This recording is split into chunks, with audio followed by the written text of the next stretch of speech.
Dans cette vidéo, configurons concrètement les déclencheurs. Donc, on arrive sur notre centre d'administration, on va dans Objets et règles, règles de gestion, et là, on a les déclencheurs. Donc, généralement, si vous arrivez sur Zendesk, vous devriez avoir deux catégories déjà. La catégorie notification et la catégorie Otherboat Triggers.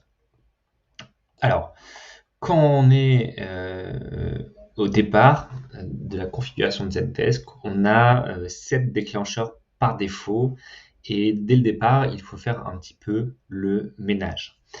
Donc, je vous ai mis une petite étoile sur ceux qui étaient indispensables.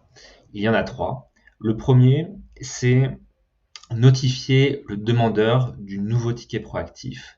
Donc, ce déclencheur-là permet en fait d'envoyer un email à partir de Zendesk. On dit pour le compte du demandeur, mais c'est à destination finalement du demandeur. Donc, si jamais vous désactivez ce déclencheur, vous n'allez pas pouvoir créer de tickets dans Zendesk. Concrètement, quand j'appuie ici sur ajouter, je peux du coup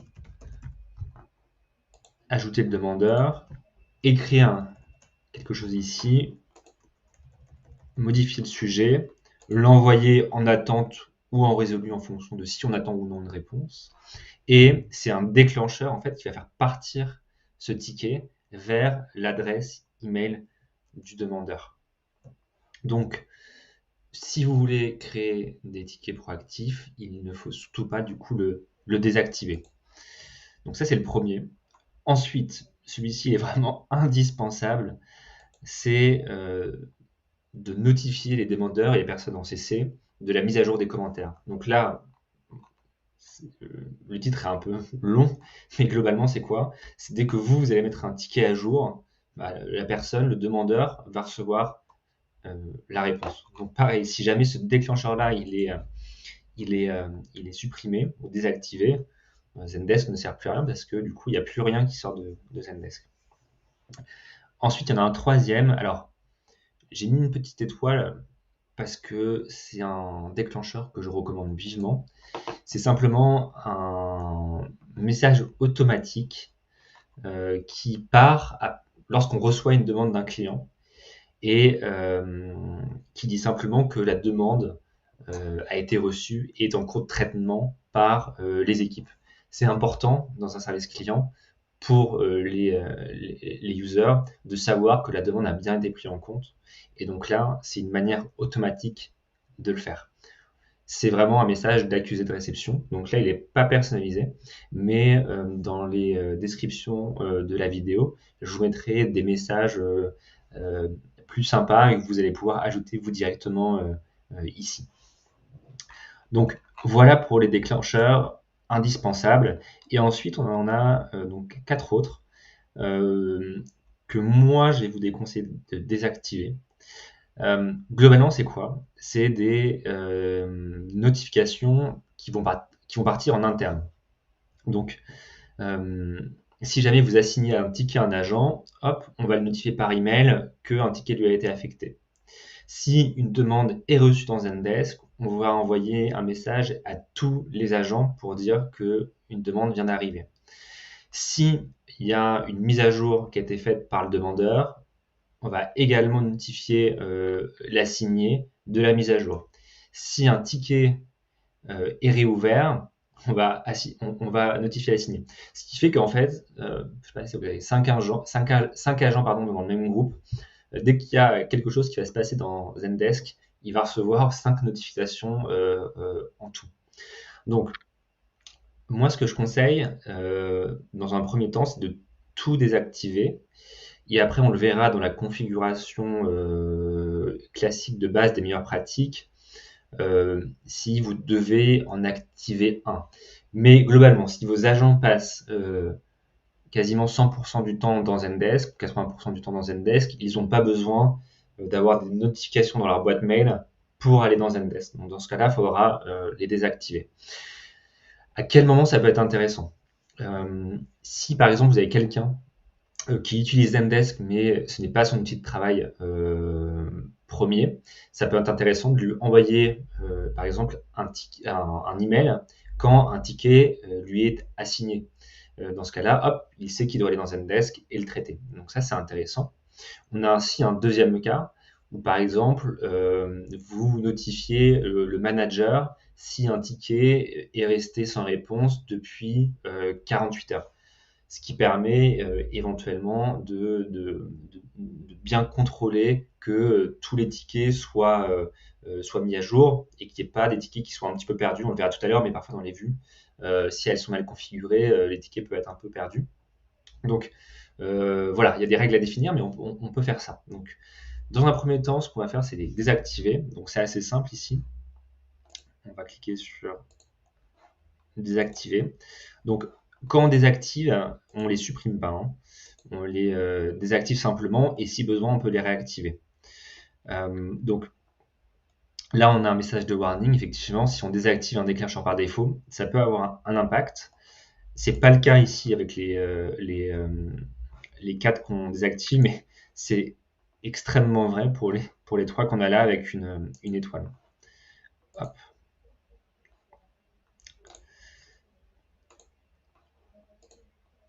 Voilà. Donc, j'ai désactivé mes déclencheurs qui pour le moment sont inutiles et qui risquent de spammer mes boîtes de réception. Donc, moi, ce que je vais faire maintenant, comme on l'a vu dans la vidéo précédente, c'est créer 3 grandes catégories pour vraiment bien organiser mes déclencheurs. Donc, j'ai déjà la catégorie notification qui existe, donc il faut que j'ajoute la catégorie qualification et la catégorie assignation. On en a une quatrième ici qui est liée à Anserbot, dont on parlera un petit peu plus tard, mais pour l'instant on peut le laisser. Donc pour ajouter une catégorie, je vais ici et je vais mettre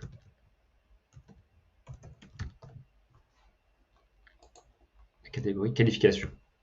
Donc la catégorie qualification, c'est celle qui doit être en premier.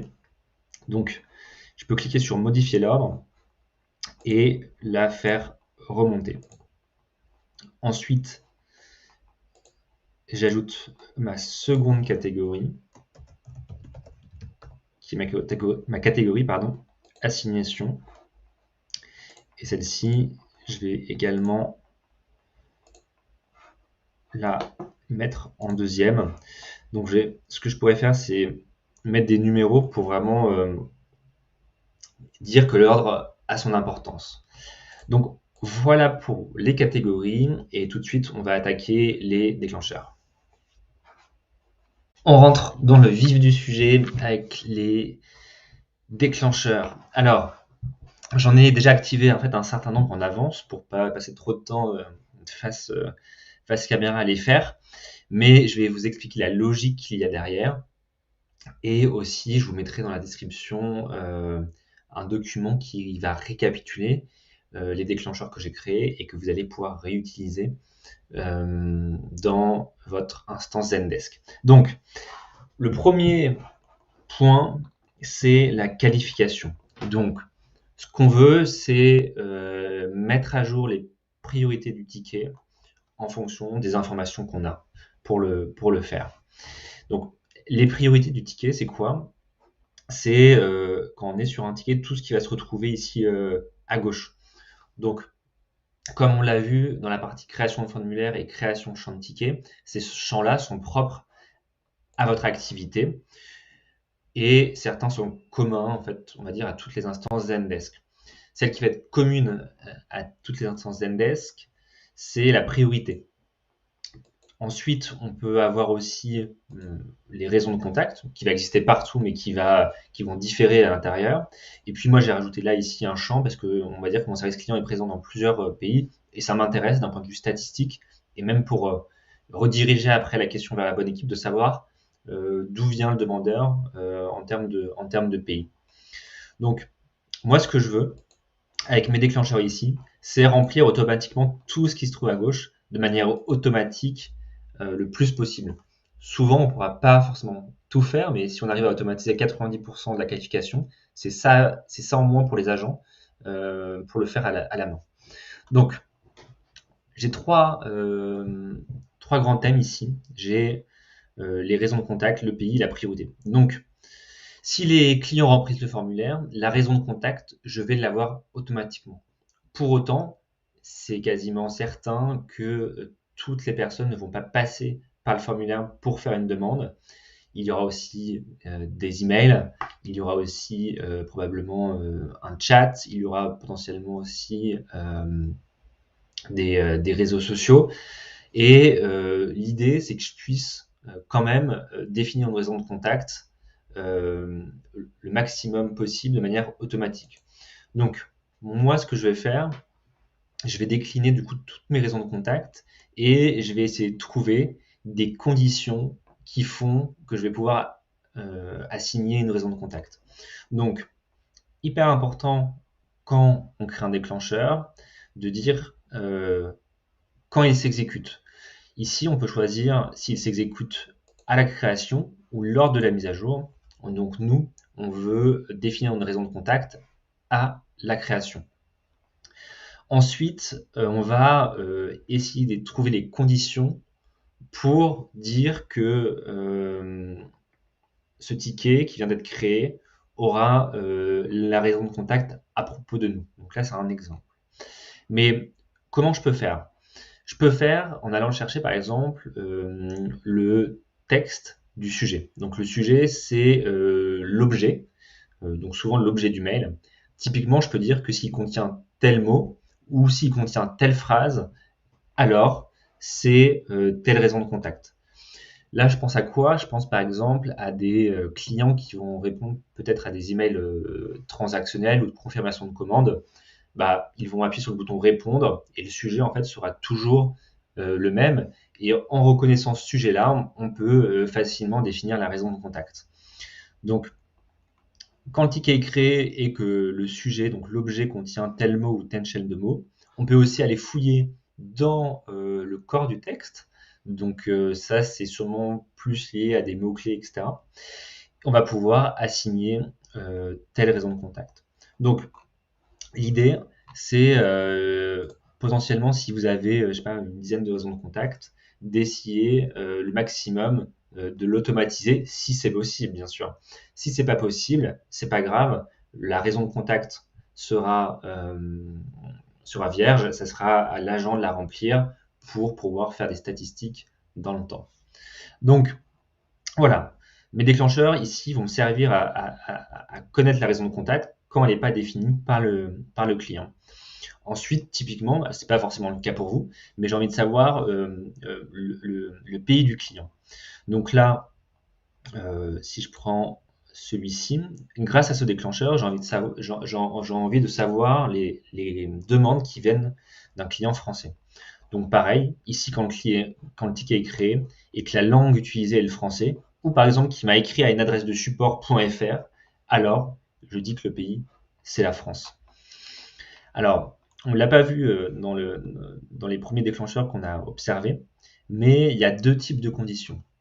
Il y a la première où c'est répondre à toutes les conditions suivantes, et une deuxième ici où c'est répondre à l'une des conditions suivantes.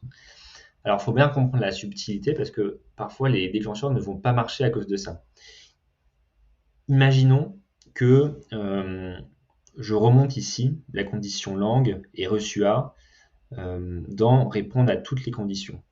Ça voudra dire que pour que l'action s'exécute en bas, donc que le pays devienne France, il faut qu'à la fois du coup le ticket soit créé, que la langue soit français et que l'email soit reçu à l'adresse .fr. Mais imaginons, j'ai une adresse générique.com et le client m'écrit en français, donc c'est probablement un client français. Alors, ici, on ne pourra pas le reconnaître parce que ça ne respectera pas les deux conditions, à savoir écrit en français et écrit en .fr, mais ça sera seulement écrit en français et écrit à .com. Et dans ce cas-là, ça ne sera pas bon parce que ça ne respectera pas toutes les conditions. Donc c'est pour ça que c'est important de le mettre ici, répondre à l'une de ces conditions, parce que ça permet de dire, ok, si c'est langue et français, alors ok, c'est bon, c'est le pays France. Si c'est .fr, alors c'est français. C'est l'un des deux en fait, ce qui permet un peu d'ouvrir un peu le champ des possibles. Donc voilà pour les conditions des déclencheurs. Ensuite, hyper important, les priorités. Et là, pour le coup, tout le monde doit le mettre en place. C'est vraiment obligatoire pour la suite de la configuration. Donc moi, je vais reconnaître les demandes qui vont être urgentes, les demandes qui vont être élevées et les demandes qui vont être normales. Donc là, ce que je vais faire aussi, c'est aller checker en fait à la création du ticket. Et je vais vraiment aller essayer d'aller chercher toutes les conditions possibles qui me permettent de dire que la demande est urgente. Donc, j'ai une raison de contact. Donc, soit je l'ai créée via les déclencheurs, soit elle est remplie par le client. Donc, en fonction de la raison de contact, bah, je peux dire que c'est urgent. Je peux aussi aller chercher des mots-clés dans le sujet. Je peux aller chercher des mots-clés dans le commentaire du texte. Je peux aussi dire si c'est une personne qui appartient à une organisation spécifiquement, alors c'est urgent. Ici, par exemple, je dis que tous les gens qui appartiennent à l'organisation Nike vont vont devenir des demandes urgentes parce que c'est un client qui est important pour moi. Et aussi, on peut, si on a des champs d'utilisateurs spécifiques, par exemple le nombre d'employés ou le nombre d'abonnés Twitter, on peut vraiment faire des règles assez fines en disant par exemple que s'il y a plus de 1000 abonnés Twitter, ça devient une demande urgente, ce qui permet un peu de définir l'importance de certaines personnes, si c'est votre métier, hein, c'est juste un exemple. Donc voilà, donc ça je le fais pour urgente. Ensuite, il faut le faire aussi pour élevé. Et enfin, pour normal, vous allez voir, il y a une petite spécificité. En fait, tout va être normal si c'est pas urgent ou élevé. Donc dans ce cas-là, ce que je dis, c'est si le ticket est créé et qu'il n'y a aucune priorité qui est encore assignée, alors ça devient normal. Ça voudra dire que les déclencheurs du dessus, urgent et élevé, n'ont pas fonctionné parce que c'est pas urgent ni élevé, alors par défaut, ça devient normal. Ce qui permet d'être sûr d'avoir une priorité sur tous les tickets. Donc, on a aussi une quatrième priorité qui est la priorité basse, mais moi je ne recommande pas forcément de l'utiliser. Donc ici, en fait, on fait abstraction complètement de cette priorité. Une fois que j'ai bien qualifié mon ticket, je vais pouvoir l'assigner à la bonne personne au bon groupe. Encore une fois, si vous avez un seul groupe, parce que c'est le cas dans beaucoup de services clients à taille humaine, à taille humaine, c'est de dire ok, le ticket est créé, il est comme ça, alors j'assigne à tel groupe. Donc ici j'en ai créé deux. Donc j'ai le groupe numéro 1. Donc là, quand le ticket est créé, qui est reçu par exemple à telle adresse email ou qu'il est mis à jour via Twitter, ou que le fuseau horaire est celui-ci, ou que le pays est France, alors je l'assigne au groupe 1. Vraiment, les conditions, ça va dépendre de comment vous voyez les choses. On peut très bien avoir un groupe avant-vente, après-vente. Donc là, on va le définir en fonction des raisons de contact. On peut avoir aussi des groupes par pays. Donc on peut choisir la condition en fonction du pays. On peut aussi avoir des groupes par niveau. Donc ça va dépendre aussi peut-être des raisons de contact, des types de personnes qui nous contactent. Donc vraiment, ça c'est libre. Mais en tout cas, même si vous avez un groupe, c'est bien de créer le déclencheur pour potentiellement le faire évoluer par la suite. Donc voilà pour les assignations. Et ensuite, les notifications. Donc là, en fait, on ne va pas toucher grand-chose. On va garder les déclencheurs par défaut et vous allez pouvoir créer des déclencheurs sur mesure si vraiment nécessaire. Mais moi, dans une configuration basique de Zendesk, je ne le recommande pas. Donc nous, ce qu'on veut, c'est simplement notifier le demandeur si on crée un ticket, notifier le demandeur quand nous, on va mettre à jour le ticket et notifier le demandeur avec un accusé de réception quand on reçoit la demande. Si jamais vous voulez avertir une personne de l'entreprise ou un agent, alors je vous conseille d'aller dans les déclencheurs inactifs, dans notification, et de réactiver par exemple celui-ci.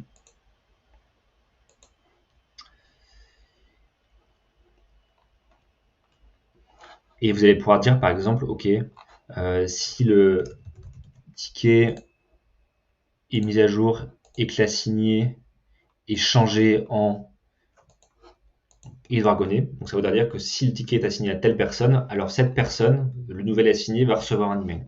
Donc ça peut être intéressant si vous voulez que quelqu'un soit prévenu d'une demande urgente ou importante, etc. Voilà pour les déclencheurs. Faut pas essayer de complexifier trop les déclencheurs parce qu'après on a du mal à faire évoluer Zendesk. Donc l'idéal c'est vraiment de factoriser au mieux et de garder une taille raisonnable. Donc là, si on prend tout, on en a une quinzaine. Une quinzaine, c'est tout à fait raisonnable. Et après, l'idée, c'est que vous puissiez les faire évoluer ou en ajouter au compte-gouttes si vraiment le besoin est justifié. Donc voilà pour les déclencheurs.